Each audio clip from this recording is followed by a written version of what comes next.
எல்லாருமே செல்ஃபோன் வச்சுருப்போம், எல்லாருமே சிம் கார்டு வச்சுருப்போம். ஆனால் இனிமேல் ஒவ்வொருத்தரும் எத்தனை சிம் கார்டு வச்சுருக்கணும் அப்படிங்கிற ஒரு லிமிட்டேஷனை கவர்மெண்ட் என்ன பண்ணிட்டாங்க, ரொம்ப ஸ்ட்ராங்காக கொண்டு வந்துட்டாங்க. இது ஏற்கனவே உள்ள விஷயந்தான். ஆனால் இப்போ கவர்மெண்ட் அதை என்ன பண்ணிட்டாங்க, ஸ்ட்ரிக்டாக பண்ண ஆரம்பிச்சிட்டாங்க. நம்ம ஒவ்வொருத்தட்டையும் எவ்வளோ சிம் கார்டு, எத்தனை சிம் கார்டு இருக்கணும் அப்படிங்கிறத பற்றி தான் முழுக்க முழுக்க இந்த வீடியோவில் பார்க்க போகிறோம். வாங்க வீடியோக்குள்ளே போகலாம்.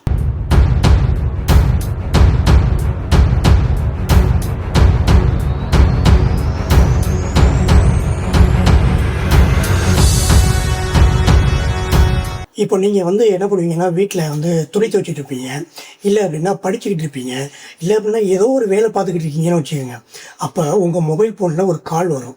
நீங்கள் என்ன பண்ணலாம், உடனே போயிட்டு அந்த மொபைல் ஃபோனில் காலை எடுத்து பார்த்தீங்க அப்படின்னு அட்டன் பண்ணிங்கன்னா, அந்த மொபைலில் நேமே இருக்காது, வெறும் நம்பர் மட்டும்தான் இருக்கும். உடனே நீங்கள் அட்டன் பண்ணால் அதில் ஒருத்தன் என்ன பண்ணுவான்னா, உங்கள் அக்கௌண்ட் நம்பரை சொல்லுங்கள், அதை நாங்கள் வெரிஃபிகேஷன் பண்ணணும் அப்படின்னு சொல்லுவான். உடனே நீங்கள் என்ன பண்ணுவீங்க, யோசிக்காமல் அந்த அக்கௌண்ட் நம்பரை சொல்லிட்டீங்க அப்படின்னு வச்சுக்கோங்க. அவ்வளோதான், உங்கள் அக்கௌண்ட்டில் உள்ள பணம் ஸ்கேம் ஆகிடும். உடனே நீங்கள் என்ன பண்ணுவீங்க, அதை கண்டுபிடிச்சி போலீஸ் ஸ்டேஷனில் போய் கம்ப்ளைண்ட் கொடுத்தீங்கன்னு வச்சுக்கோங்க. அந்த போலீஸில் என்ன பண்ணுவாங்க அப்படின்னா, உங்களுக்கு செல்ஃபோனில் காலில் ஒரு நம்பர் வந்துச்சு இல்லையா, அந்த நம்பரை ட்ரேஸ் பண்ணாங்க அப்படின்னா, உடனே அந்த நம்பரை ட்ரேஸ் பண்ணி பார்த்தா பேசினவன் இருக்கான் இல்லையா, அவன் நம்பரில் இருக்காது, சம்மந்தமே இல்லாத இன்னொருத்த நம்பர் தான் அது இருக்கும். இவ்வளவுக்கும் காரணம் என்ன, அந்த சிம் கார்டு தான்.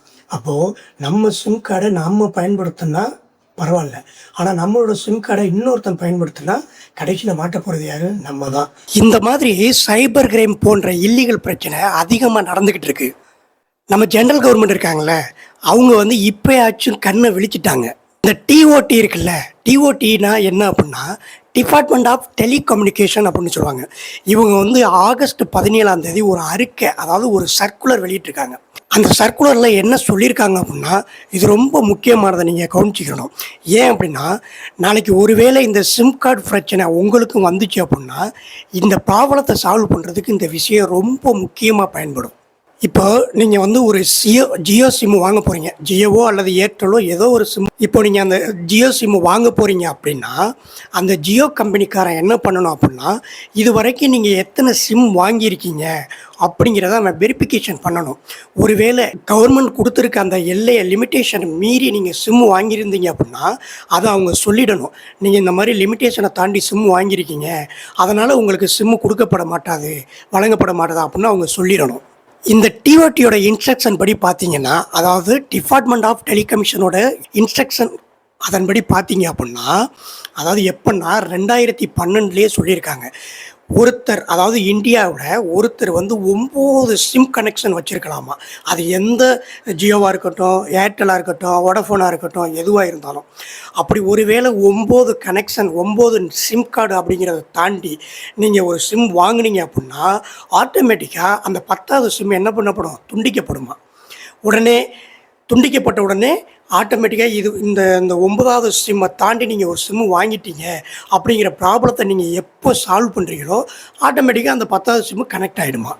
ஆனால் ஜம்மு காஷ்மீரில் பார்த்தீங்கன்னா 6 சிம்முக்கு மட்டும்தான், 6 சிம் மட்டும்தான் கனெக்ஷனில் இருக்கலாம் அப்படின்னு சொல்கிறாங்க. அஸ்ஸாம்லையும் அண்ட் நார்த் இந்தியாவில் பார்த்தீங்கன்னா தலா 6 சிம் மட்டும் வச்சுருக்கலாம் அப்படிங்கிறத சொல்லப்பட்டிருக்கு. இப்போ நம்ம தமிழ்நாட்டில் இருக்கோம், அப்போனா எத்தனை சிம் பயன்படுத்தலாம், அந்த 9 சிம் நம்ம கனெக்ஷனை பயன்படுத்திக்கலாம்.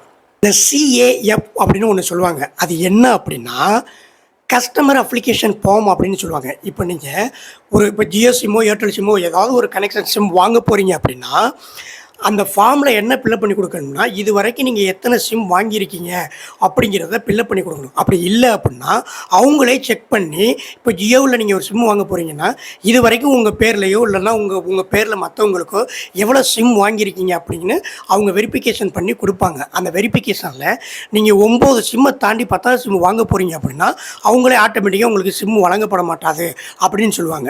இதை இந்த சிஏஎஃப் அப்படிங்கிறது தான் கண்காணிக்கும். ஒருவேளை உங்களுக்கு 10வது சிம் அர்ஜென்ட்டாக வேணும் அப்படின்னா நீங்கள் என்ன பண்ணணும் அப்படின்னா, இந்த ஏற்கனவே 9 சிம் வாங்கியிருக்கீங்க இல்லையா, அதில் ஏதாவது ஒரு சிம்மையோ அல்லது வேறு சிம்மையோ ஏதோ ஒன்றோ ரெண்டோ அதை நீங்கள் டீஆக்டிவேட் பண்ணிவிட்டு, அதுக்கப்புறம் அந்த இஷ்யூவெல்லாம் போனது பிற்பாடு நீங்கள் ஆட்டோமேட்டிக்காக எந்த கனெக்ஷனில் வாங்குறீங்களோ அந்த சிம்மை நீங்கள் வாங்கிக்கலாம். இந்த ஏற்கனவே நீங்கள் நிறையா சிம் வாங்கியிருப்பீங்க இல்லையா? சில பேர் கரெக்டாக இத்தனை சிம் வாங்கியிருப்போம் அப்படின்னு நினைப்பு வச்சுருப்பாங்க.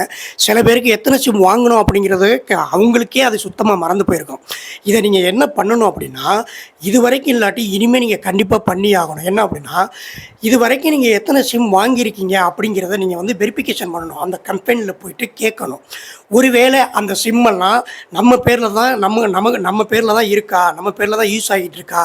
அப்படி இல்லைன்னா அந்த சிம்மு வேறு யார் பேரில் தான் யூஸ் ஆகிட்டு இருக்கா அப்படிங்கிறத கண்டுபிடிக்கணும். அவங்கள்ட்ட கேட்டால் அவங்களே வெரிஃபிகேஷன் பண்ணி சொல்லிடுவாங்க. ஒருவேளை அது வேறு யார் பேர்லையாவது யூஸ் பண்ணிக்கிட்டு இருந்தால் அதை டீஆக்டிவேட் பண்ணிடணும். இல்லை நம்ம பேரில் மட்டும் இருக்குது அப்படின்னா வேணும்னா அந்த சிம்மை வச்சுக்கணும், வேண்டாம் அப்படின்னா அதை டீஆக்டிவேட் பண்ணிடணும். இப்படி நீங்கள் ஒவ்வொருத்தரும் இந்தியாவில் உள்ள எல்லாருமே இதை நீங்கள் செஞ்சுட்டாலே ஆட்டோமேட்டிக்காக அந்த சைபர் கிரைம் நடக்கிறது, அதுக்கப்புறம் உங்கள் பேரில் வந்து இந்த மாதிரி ஒரு தவறான விஷயம் நடக்கிறது ஆட்டோமேட்டிக்காக அதுவே குறைஞ்சிரும். இதுலேருந்து ஒரே விஷயம் மட்டும்தான் நமக்கு தெரிய வருது. என்ன அப்படின்னா, இந்தியாவில் எங்கே இருந்து ஒரு மொபைல் ஃபோனுக்கோ இல்லைனா ஒரு லேண்ட்லைனுக்கோ கால் வந்தால் அந்த காலில் ஆட்டோமேட்டிக்காக அவங்களோட நேமு, அட்ரஸ் ப்ரூஃப் எல்லாமே வரணும். வந்தால் ஸ்கேம் நடக்கிறது, இந்த சைபர் கிரைம் நடக்கிறது இதுக்கான வாய்ப்பு இருக்காது. நீங்கள் கூட சொல்லலாம், இப்போ அப்படி தானே பேர் வந்துட்டுருக்கு அப்படின்னு சொல்லலாம். இது வந்து ஒரு சில இடங்களில் தான் இதை ஃபாலோ பண்ணிக்கிட்டு இருக்காங்க. இந்தியா முழுக்க இன்னும் அதை கண்டிப்பாக ஃபாலோ பண்ணல. இதை நம்ம செஞ்சிட்டாலே, இதை கவர்மெண்ட் செஞ்சிட்டாலே ஆட்டோமேட்டிக்காக இந்த சிம் பிரச்சனையிலேருந்து விடைபடலாம். இது போன்ற விஷயங்களை நீங்கள் வந்து சுவாரஸ்யமான விஷயங்களை, நிறைய தகவல்களை நீங்கள் தெரிஞ்சுக்கணும் அப்படின்னா நம்ம சேனலை உடனே ஃபாலோ பண்ணுங்கள்.